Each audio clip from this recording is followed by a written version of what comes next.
देवानंद और जीनत अमान की love story Bollywood की सबसे डिस्कस्ड और मैजिकल लव स्टोरीज में से एक है। देवानंद अपने जमाने के सबसे चर्चित और हैंडसम एक्टर्स में से एक थे। वहीं जीनत अमान 1970 के दशक में बॉलीवुड की सबसे ग्लैमरस और मॉडर्न एक्ट्रेसेस में से एक मानी जाती थी। आपको बता दें कि इन दोनों की मुलाकात 1971 में आई फिल्म हरे रामा हरे कृष्णा के सेट पर हुई थी, जिसने न केवल फिल्म को बल्कि उनकी जिंदगी को भी एक नया मोड़ दिया था। जब जीनत अमान ने पहली बार देवानंद के साथ काम किया तब वो इंडस्ट्री में बहुत नई थी। देवानंद ने उन्हें अपनी फिल्म हरे रामा हरे कृष्णा में लीड रोल के लिए चुना और ये फिल्म एक बड़ी हिट साबित हुई थी, जिससे जीनत अमान रातों रात स्टार बन गई थी। देवानंद उनकी एक्टिंग और उनकी पर्सनालिटी से काफ़ी इम्प्रेस हो गए थे। जीनत अमान की मॉडर्न इमेज और फ्री पर्सनालिटी को देख करके देवानंद उनकी तरफ काफ़ी अट्रैक्ट हो गए थे। उनके बीच एक खास बंधन बंधने लगा जो धीरे धीरे एक अच्छे अटैचमेंट में बदल गया था। देवानंद की जीनत अमान की प्रति भावनाएं दिन ब दिन गहरी होती जा रही थी। देवानंद ने अपनी ऑटोबायोग्राफी रोमांसिंग विद लाइफ में जिक्र किया है कि वह जीनत अमान के प्यार में पूरी तरह से डूब चुके थे, लेकिन ये प्यार वन साइडेड था। जीनत अमान देवानंद की बहुत रिस्पेक्ट करती थी, लेकिन वो उन्हें सिर्फ एक अच्छे दोस्त के रूप में देखती थी।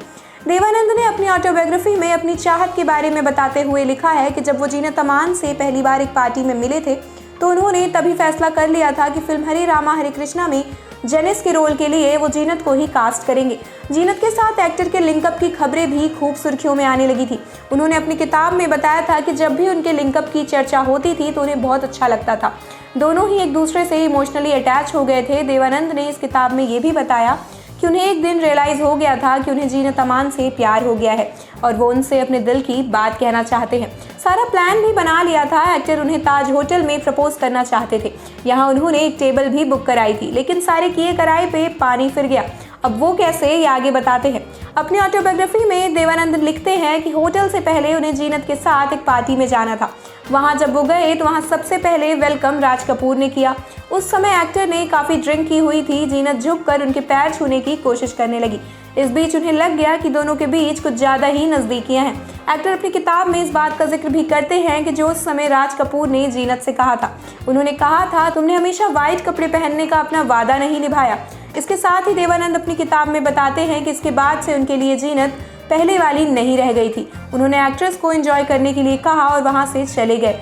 फिर जीनत उनसे कहीं और जाने के प्लान के बारे में पूछने लगी तो देवानंद ने जवाब दिया, कोई बात नहीं, और फिर वहाँ से चले गए। इस तरह से एक्टर ने उनसे कभी अपने दिल की बात नहीं कही और उनकी एक तरफा प्रेम कहानी अधूरी रह गई। जीनत अमान की जिंदगी में राज कपूर की एंट्री ने देवानंद के दिल को तोड़ दिया। जब जीनत ने राज कपूर के साथ फिल्म सत्यम शिवम सुंदरम में काम करना शुरू किया तब देवानंद को एहसास हुआ कि जीनत का झुकाव राज कपूर की तरफ है। इस घटना ने देवानंद को काफ़ी गहरी चोट पहुंचाई थी। देवानंद ने जीनत से अपने प्यार का इजहार करने का फैसला किया, लेकिन इससे पहले ही जीनत और राज कपूर के बढ़ते रिश्ते की उन्हें जानकारी हो गई, जो कि देवानंद के लिए एक बहुत बड़ा धक्का था और उन्होंने अपने कदम जीनत के पास से पीछे खींच लिए थे।